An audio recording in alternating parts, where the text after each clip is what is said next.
Challenge को पूरा आप 75 डे तक फॉलो करें तो आपका जो है वो 95% पॉसिबल हो सकता है। डे वाइज आपका ये चैलेंज है।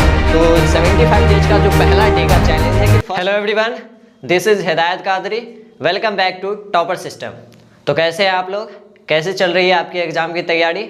सीबीएसई ने डेट शीट जारी कर दिया है। क्लास 10th की एग्ज़ाम जो है वो 15 फरवरी से है और इसी के अराउंड बिहार बोर्ड का भी एग्ज़ाम होता है, 15 फरवरी के अराउंड ही होता है क्लास 10th का। काफ़ी कम समय बचा है। तो एक कॉमन क्वेश्चन आ रहा है कि सर सिलेबस ख़त्म कैसे करें, सिलेबस कंप्लीट नहीं है, रिवीजन करने का टाइम नहीं मिल रहा है, प्रैक्टिस कैसे करें, टाइम बहुत कम है। तो इसके लिए कौन सा स्ट्रेटेजी अपनाएं, स्ट्रेटेजी को फॉलो करें जिससे मार्क्स जो है वो 90% 95% मार्क्स बन सके। तो इसके लिए क्या करना है, उसके लिए आपको इस प्रॉब्लम का जो प्रॉपर सॉल्यूशन है वो आपको इस वीडियो में मिलने वाला है। प्रॉपर सॉल्यूशन आए, अगर आपको 95% लाना है, 450 प्लस लाना है मार्क्स, तो उसके लिए आपको इस स्ट्रेटेजी को फॉलो करना होगा जिससे आपका 95% आ सकता है। ठीक है, आने के चांसेस ज़्यादा रहेंगे। ठीक है, तो ये क्या आपका जो अब टाइम बचा, अगर हम दिसंबर से बात करें, दिसंबर से 15 फरवरी के बीच, तो 75 डेज के अराउंड आपका टाइम बचा है। तो इस 75 डेज के लिए 75 हार्ड चैलेंज का स्ट्रेटेजी लेकर आए। इस चैलेंज को अगर आप एक्सेप्ट करते हैं और इस चैलेंज के लिए अगर आप तैयार रहते हो और इस चैलेंज को पूरा आप 75 डे तक फॉलो करें तो आपका जो है वो 95% पॉसिबल हो सकता है। 95% अभी से भी लाना पॉसिबल है, नामुमकिन नहीं है। उसके लिए आपको क्या करना पड़ेगा, मेहनत ज़्यादा करना पड़ेगी, प्रैक्टिस ज़्यादा करनी पड़ेगी, प्रॉपर स्ट्रेटेजी को फॉलो करना पड़ेगा जिससे आपके अभी से भी 95% मार्क्स बन सके। ठीक है, तो चलिए जानते हैं कि क्या है टॉपर्स स्ट्रेटेजी। ठीक है, अगर टॉपर स्ट्रेटेजी का बात करें तो सबसे पहले समझ जाते हैं डे का बात करें। अगर हम डे यहाँ से देखें, 1 दिसंबर से लेके 13 फेब के अराउंड आपका 75 डेज बनता है। इसके बाद भी आपका 1 से 2 दिन का गैप मिलेगा, जिससे 15 फरवरी से अगर एग्जाम है तो 1 दिसंबर से लेके 13 फरवरी तक का एक प्रॉपर प्लान है जिसमें आपका 75 डेज के लिए 75 चैलेंज है। इसमें आपको हर सब्जेक्ट का सिलेबस कंप्लीट करना है, किस प्रकार से कौन सा सब्जेक्ट को किस दिन आप उस सब्जेक्ट को ले।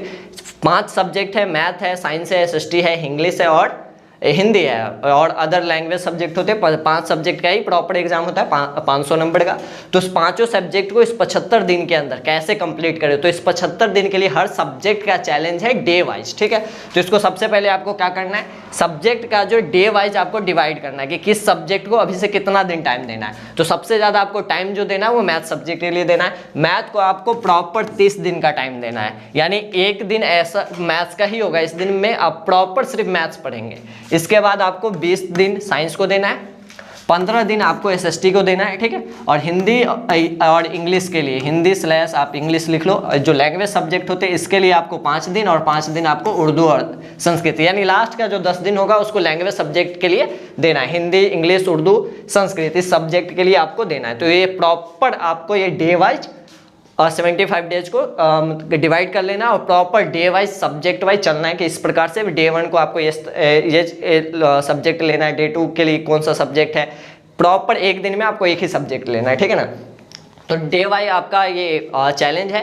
तो 75 डेज का जो पहला डे का चैलेंज है कि फर्स्ट डे आपको मैथ सब्जेक्ट को कंप्लीट करना है, यानी आप 6 घंटा पढ़ रहे, 8 घंटा पढ़ रहे, 10 घंटा पढ़ रहे, इतना अगर आप पढ़ रहे हैं तो इसमें एक दिन में आपको सिर्फ मैथ पढ़ना है। फर्स्ट डे क्या पढ़ना है, मैथ्स पढ़ना है। सेकेंड डे भी मैथ पढ़ना है, यानी डे 1 से लेकर डे 10 तक 10 दिन तक आपको मैथ्स पढ़ना है एकदम स्टार्ट से। अगर अभी भी आपका सिलेबस नहीं हुआ, अगर अभी से भी आप इस 75 डेज के चैलेंज को एक्सेप्ट करते हो और फॉलो करते हो तो अभी से आपका सारा सब्जेक्ट का सिलेबस भी कंप्लीट हो जाएगा, प्रैक्टिस भी हो जाएगी और रिविजन भी हो जाएगी और प्रॉपर आप मार्क्स भी प्राप्त कर सकेंगे। तो डे 1 से लेकर डे 10 तक आपको क्या करना है, मैथ्स पढ़ना है सिर्फ। ठीक है, और डे 11, 12, 13, 14, 15 डे 5 तक, डे 11 से लेकर 15 डे तक 15 डे तक आपको क्या करना है, साइंस के लिए देना है। ठीक है, साइंस के लिए आपको 5 दिन याद देना है। फिर आपका डे 16 से लेकर जो डे 20 का होगा इसमें आपको मैथ्स देना है। ठीक है, 25 तक मैथ्स देना है। डे 1 से लेकर डे 16 से लेकर डे 25 तक मैथ्स है।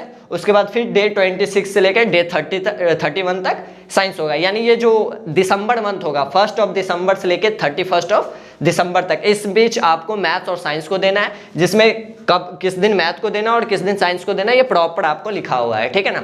इसके बाद आपको जनवरी से 1 जनवरी यानी डेट 32 जो होगा हमारा 32वां दिन जो होगा उस दिन से आपको SST शुरुआत करना है, ठीक है ना। तो 5 दिन लगातार SST को देना, 32 से लेकर 36 दिन का जो टाइम है उसमें आपको क्या करना है, SST को देना है। इसके बाद 37 से लेके 40 तक फिर मैथ्स देना है, ठीक है ना, जिससे आपका क्या रहे कि प्रॉपर मैथ्स को, अब इतना दिन का मैथ्स का गैप भी नहीं देते कि मैथ भूल जाए। मैथ्स जो प्रैक्टिस वाला सब्जेक्ट है तो एकदम प्रॉपर मैथ्स को नेग्लेक्ट नहीं करना है। 2, 4, 5 दिन के बाद ऐसी स्ट्रेटेजी जिसके बाद मैथ्स आ रहा है, ये एक प्रॉपर टॉपर्स की स्ट्रेटेजी, अगर इसको आप फॉलो करते हैं तो आपका 95% प्लस आ सकता है, आप भी एक टॉपर बन सकते हैं, ठीक है ना। तो डे 40 तक आपको मैथ को देना है और डे 41 से लेके डे 41, 42 और 43 ये आपका फिर SST आ जाएगा, ठीक है। 44 से लेके 48 तक ये साइंस आ जाएगा। डे 44, 45, 46 और 47, 48 को साइंस को देना है, ठीक है। इसके बाद डे 49 और 50 के लिए फिर SST को देना है और इसके बाद 51, 52 और 53 ये फिर मैथ्स का आ जाएगा। इस प्रकार से आपका एक बना रहेगा मैथ, साइंस, SST, ये आपका प्रॉपर तीनों सब्जेक्ट चलता रहेगा। फिर आपका 54, 55 और 56 ये 3 दिन साइंस के लिए हो जाएगा, ठीक है। 57, 58, 59 और 60 और 61 ये फिर आपका SST के लिए 5 दिन और हो जाएगा। फिर 62 में आपको साइंस लाना है, यानी एक दिन फिर साइंस को करना है। फिर 63, 64 और 65 यहाँ तक फिर आपको मैथ्स, 3 दिन फिर मैथ्स ले लेना है। तो ये प्रॉपर 32 से 65 तक आपको मैथ, साइंस और SST इसको चलाना है एकदम डे वाइज इस तरह से, ठीक है। इसके बाद अगर हम बात करें 66 से लेकर 75 ये जो 10 दिन आपका बचता है, इस लास्ट के 10 डेज में, लास्ट 10 डेज का बात करें तो लास्ट 10 डेज आपको लैंग्वेज सब्जेक्ट के लिए रखना है। किसके लिए? लैंग्वेज सब्जेक्ट के लिए।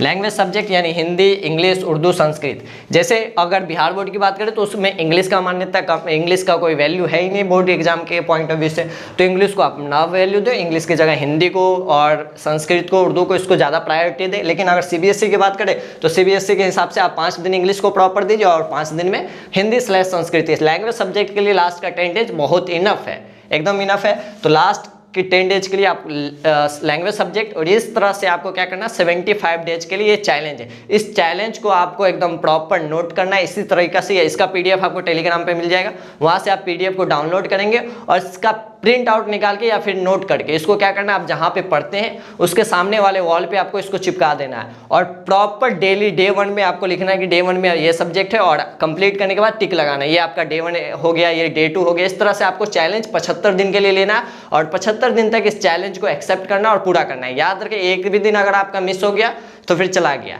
एक भी दिन मिस नहीं करना है, चाहे आंधी आए, तूफान आए, कुछ भी हो जाए, आपको 75 दिन के लिए ये चैलेंज को लेना है और इस चैलेंज को पूरा करना है। तभी आपका 450 प्लस आ सकता है, 95%, 90% प्लस मार्क्स आ सकते हैं, ठीक है ना, बोर्ड एग्जाम के लिए। तो ये आपका 75 दिन का हो गया, जिसमें आपको मैथ्स को प्रॉपर मिला के मैथ्स को 30 दिन बन जाते हैं, साइंस के 20 दिन हो जाते हैं, SST के 15 दिन हो जाते हैं, बाकी के 10 दिन में आपको लैंग्वेज सब्जेक्ट हो जाते हैं, ठीक है। इस तरीका से आपको 75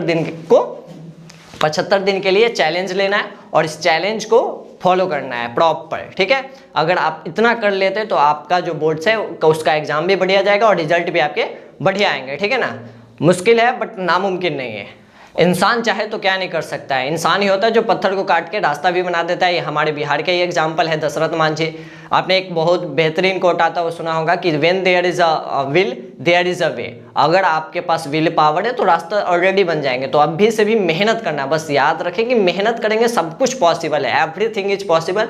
डिपेंड करता है कि आप कितने हार्ड वर्क करते हैं, किस तरह से स्मार्ट वर्क करते हैं, ये आपका रिजल्ट पे डिपेंड करता है। बोर्ड यही एग्जाम है, कंपटीशन है नहीं, इसके लिए आपको मेहनत करनी है। आपके 95% अभी से भी बन जाएंगे, इस प्रॉपर स्ट्रेटेजी को आप फॉलो करेंगे, ठीक है। आपको ये वीडियो कैसा लगा ये आप कमेंट में बता दें। अगर हेल्पफुल लगे तो इसको आप दोस्तों तो जरूर शेयर करें, ठीक है। बाकी इस तरह के और भी वीडियोज के लिए stay connected, stay updated. Thank you.